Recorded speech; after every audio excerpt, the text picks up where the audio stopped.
రైతుల పక్షాన వర్ధన్నపేట నియోజకవర్గ కేంద్రంలో మరి మాజీ మంత్రివర్యులు దయన్న గారి నాయకత్వంలో మరి వర్ధన్నపేట హెడ్ క్వార్టర్ లో మాజీ మంత్రివర్యులు దయన్న గారికి, ఎమ్మెల్సీ పోచంపల్లి శ్రీరన్న గారికి, వాసుదేవరెడ్డి గారికి ఇక్కడ కూర్చోవద్దని చెప్పి రాష్ట్ర వ్యాప్తంగా 2701 రైతు వేదికలను నిర్మించి మరమైనటువంటి మోసపూరిత వాగ్దానాలతో వచ్చినటువంటి పార్టీ రైతులకు మోసం చేస్తే ఇక్కడ అవసరం ఉంది కాబట్టి మనందరం ఏకదాటిగా ఉండాలని కోరుకుంటూ ఈ అవకాశం ఇచ్చిన మీ అందరికీ ధన్యవాదాలు. జై తెలంగాణ, జై కేసీఆర్.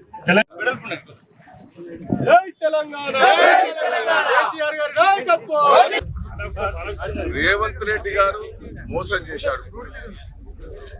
నేను రేవంత్ రెడ్డి గారికి విజ్ఞప్తి చేస్తున్నా, నువ్వు మోస మాటలు మాయ మాటలు వస్తాయి. ఎలక్షన్ల ముందు ఏం చెప్పినావు? కాంగ్రెస్ పార్టీని ఏం తిట్టావు? నువ్వు టీడీపీలప్పుడు సోనియా గాంధీని ఏం తిట్టావు? కేసీఆర్ గారిని ఏం కూడా అన్ని మాయ మాటలు దొంగ మాటలు దయచేసి బంద్ చేయి. రైతాంగం దగ్గర అబద్ధం ఆడకు. రైతులకు మీరు మోసం చేసిందని పట్టబయలైనాయి. 17,000 కోట్లు వేసినామని చెప్పినాం, అది మోసమని అంటున్నారు.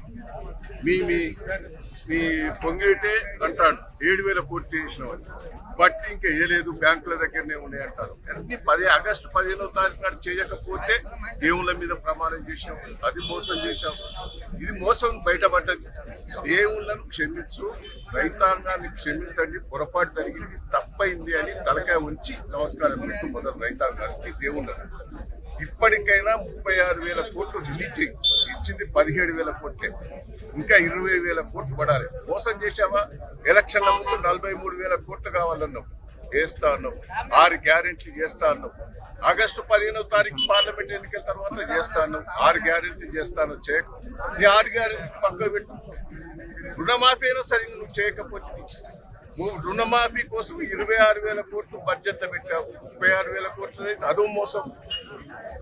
26 కోట్లు బడ్జెట్ పెట్టి 17,000 కోట్లు రిలీజ్ చేసినని చెప్పి అది మోసమే. ఇప్పటికైనా ఇంకా 20,000 కోట్లు అవసరం. 21,000 కోట్లు దయచేసి అది రిలీజ్ చేయి. క్షమాపణ చెప్పేదానికి వదిలిపెట్టాం. రైతాంగం తరఫున పోరాటం చేస్తాం, ఎంతవరకైనా పోరాటం చేస్తాం. హరీష్ రావు గారు మాట మీద నిలబడ్డాడు. మాట మీద నిలబడింది నువ్వు. సిగ్గు లేకుండా మాట్లాడుతున్నావు. హరీష్ రావు రిజైన్ చేయమని. నేను రిజైన్ చేస్తాం. ఇప్పటికైనా 36,000 కోట్లు రిలీజ్ చేయి, రేపు రిలీజ్ చేయి. అందరం కూడా రాజకీయ విరమించుకుంటావు. నువ్వు 6 గ్యారెంటీలు ఈ 10 రోజులలో చేయి. అంత రాజకీయంగా మీరు అంతా విరమించుకుంటావు. రాజకీయాల జోలికే పోవు. రైతాంగం బాగుపడుతుంది.